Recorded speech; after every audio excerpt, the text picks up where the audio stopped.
Please welcome to the stage Jason Dean from Washington Post Intelligence, Her Excellency Kolinda Grabar Kitarovic of the Republic of Croatia, and Nick Tzitzon from ServiceNow.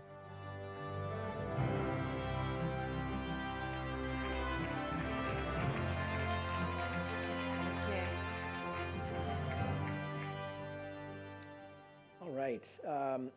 AI is changing industries and business practices from coding to law to healthcare and on and on. And it's changing how people work and interact.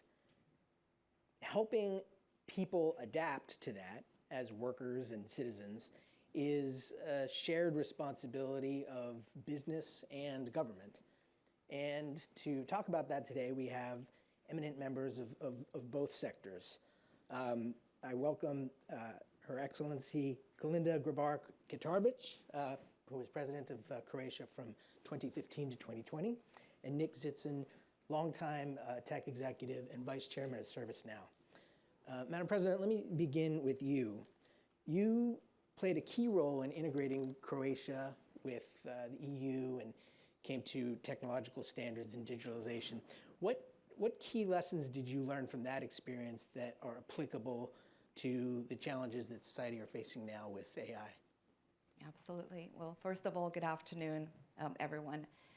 I think that the key lesson that I learned from the very complex process of EU accession is that the challenge was not changing laws, but the challenge was changing mindsets and really helping people to adapt to, first of all, inform them about what's ahead of them, and then help them adapt so that they can make the most of it. And when we talk about the cooperation between government and the private sector, it has to go hand in hand. I would say that the government has to clear that runway for innovation and the AI to take off.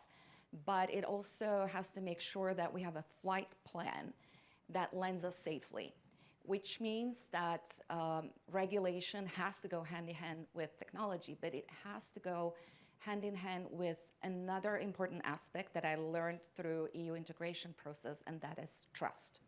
In order to get citizens on board, you have to build that trust. And building AI without trust would be like building a skyscraper on sand. It would be an amazing project, but it would fall apart pretty quickly.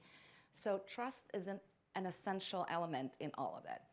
And third lesson learned is that it wasn't just about building infrastructure, building either physical bridges or digital bridges. It was also about building these mental bridges.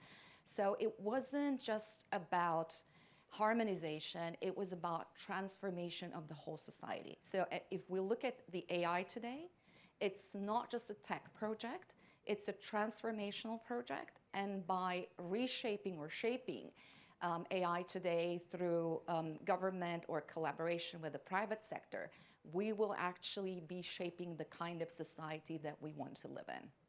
Nick, when we talk about building trust with the public on this technology, I think one of the critical areas is jobs. There's a great deal of concern that AI is going to take jobs from people in large numbers.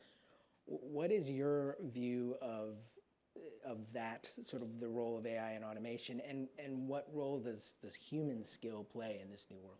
Well, first let me say it's an honor to be here with you, Madam President.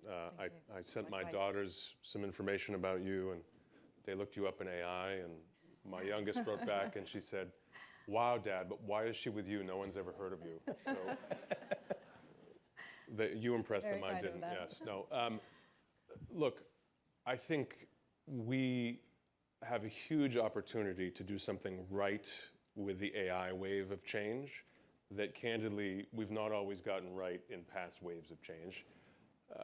We love, I think, because we study it and because from a policy standpoint we have to be aware of it at a macro level.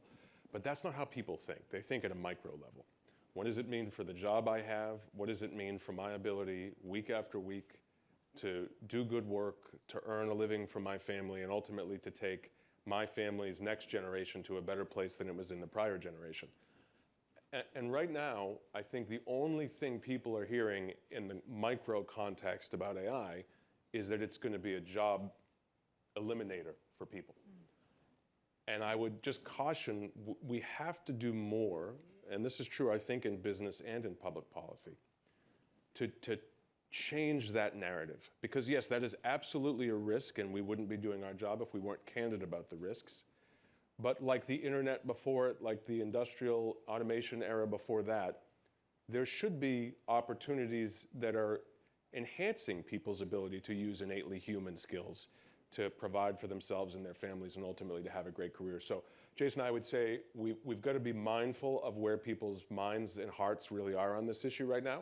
There's a lot of anxiety and distrust in it. And so if we don't bring it down to what does it really mean for them, I feel like they're gonna tune out, and we're not gonna have the great opportunity that we have for AI to be a real material improvement in societies to come. So part of it is messaging and getting people comfortable. There's also going to be, I think, a necessity to change how people do their jobs, the skill sets that people bring to bear. What role does government play in bringing in, reskilling people and bringing them into the new AI economy? Yes, building up on this, I mean, since I was language major early in my young days of my academic training, I continue that for the rest of my life. But I really would be afraid for my job because large language models have been perfected that you basically don't need translators and interpreters today. And it's not easy for people to accept that. So when you look at what is the role of the government, it's not just reskilling. It's not just one-off intervention or single interventions. This has to be incorporated into the entire educational system. We tend to look at education as a staircase leading up to, let's say, graduation. But it's an escalator. And that's, when I say that I want to continue my education for the rest of my life. So that escalator keeps moving. And if you stand on it, ultimately you're going to fall back or you're going to fall off of that. And the government has to make sure that that does not happen to people. And we have to replace that fear of replacement with the courage to embrace innovation and the courage to embrace the AI. By the way, I'm very upset by some of the advertisements that I've seen around New York, where it points to a very low percentage of AI jobs that are successful and then offers different alternatives. That is the wrong way to go about it, disseminating fear about AI and human replacement. It's never going to happen. I mean, the AI systems can tackle so much data, but can they really manage a team who are very grumpy in the morning before their morning coffee? So again, lifelong education and incorporating all of those aspects are really the job of any government, especially in our countries where education is a lot more centralized than here in the United States. Yeah, I mean, in some ways, it may not be the young people who we need to worry about most, but they tend to adapt to technology quickly. It's the people who are older and being displaced who will need to find a new place. Yes, and that fear of displacement, it has to grow into opportunities or augmentation of these opportunities, because AI will ultimately save us time and leave us more time for the family, for creative thinking. So humans are not going to disappear in that sense. We're actually going to become more human rather than dehumanized by AI. Nick, how do you manage as a technologist the balance, the need to focus on innovation, to drive the technology forward, with the need to do it in a way that's responsible, that doesn't, I think as you alluded to, we've had, I would say, if you look at social media, maybe collectively we didn't do such a great job with that. The technology got way ahead of society's ability to deal with it. How do people in the tech industry like you avoid that happening this time? I think we always make the mistake of putting the technology first, which is the exact wrong order to do it in. We should think about what are we trying to accomplish? And I think in the context of our jobs, to the president's point, when was the last time we actually asked people in their job, what exactly would you change if you could? What exactly do you do that you believe is wasted time? Where are you unfulfilled and unsatisfied? If we could actually ask people for their input on what they would eventually want the AI to accommodate in terms of the kinds of work it could do, then you might actually have a chance at stimulating a genuine grassroots movement from an adoption standpoint. It's not what they're hearing today. What they're hearing today is this is a bottom line exercise where the faster we can get the technology deployed, the sooner we can remove big factions of the workforce. It's the exact wrong order to do it in. It's not just jobs. You've focused a lot in your career on gender equity and inclusion. When you look at the tech industry, particularly in AI, you don't see much of either of those. How can business and government work to ensure that AI and the AI world we're headed towards make those problems better and not worse? Yes, well, research data around the world shows that girls have started to lag behind boys in digital literacy, really very much so. And we have to start at a very young age, just first of all, not making any difference between girls and boys or what they can or cannot do, or even trying to help girls and saying, oh, don't go into STEM because it's going to be a lot more difficult for you, just go into one of the social sciences. So I am very much concerned about these digital divides. But also if you look at boardrooms, if you look at companies, if you look at your own AI team, and if it looks like a gathering of clones, then you're actually coding inequality into the whole system. And we do have to work on that. And the AI cannot reflect these biases. It actually has to include the differences. And I see a lot of fear of inclusion around the world, thinking it's going to stifle innovation. Well, let's see what exclusion will do ultimately when it breaks the whole system up. So definitely, that is one of the areas where I will continue to push for more women and anybody, any marginalized communities, those of lower socioeconomic backgrounds, etc. Because judging from my experience, having grown up in the former Yugoslavia, for me, I don't want for that digital wall to really grow into another iron curtain. Well put.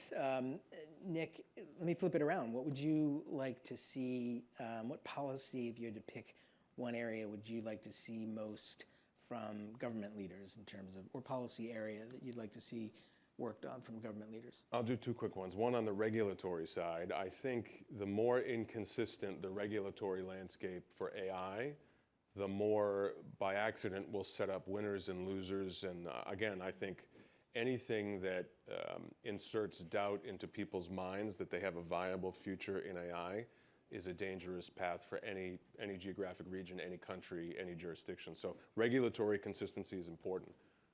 But I think education and enablement is critical. And I think offering incentives for the organizations that take reskilling seriously, that demonstrate not only a belief that reskilling will help make companies more competitive and governments more efficient, but organizations that actually walk that walk, show me, don't tell me. I think seeing policy leaders and government leaders insist on those standards would be critical. Can I just add to please. that? I think it's not just about skills, because people often have skills, but opportunities tend to be locked up in silos. So we need to break those silos, and we need to create those opportunities and make them more widely available, especially across the divides that we talked about. In the brief time we have left, I have twins who are seniors in high school, so I'm very much thinking about college, and they're thinking about what they're going to study. Not just on my behalf, but for all of the young people out there, I'd like to hear from both of you what you would recommend to people who are thinking about entering the workforce now as they look at a workforce that is going to be dominated for their lifetimes by this technology. Let me start with you, Madam President. For me, it's balance what you really want with what is actually practical, and be ready to change course at any time in life. My own example, studied languages and literature, ended up in diplomacy and politics, and studied communications, but now technology and well beyond that. Thank you. I would say experiment, experiment, experiment. The number of tools that are available to us in our personal lives to do all these things, Our organizations are never going to move as fast as we do as individuals, but the more you experiment with tools, you'll be much more captive and capable when you get to a workplace to say, hey, have we ever thought of trying this? Or maybe it'll work better this way. And I think that will make this incoming generation exceedingly valuable as AI continues to change. That's a great point. I think like the worst thing that we can do is, because we're afraid of this technology, is stay away from it. You really have to like get your hands in the muck, right? Exactly. Listen, thank you both very much. It's been an honor to be up here with you. Thank you. Thank you. Thank you. Thank you.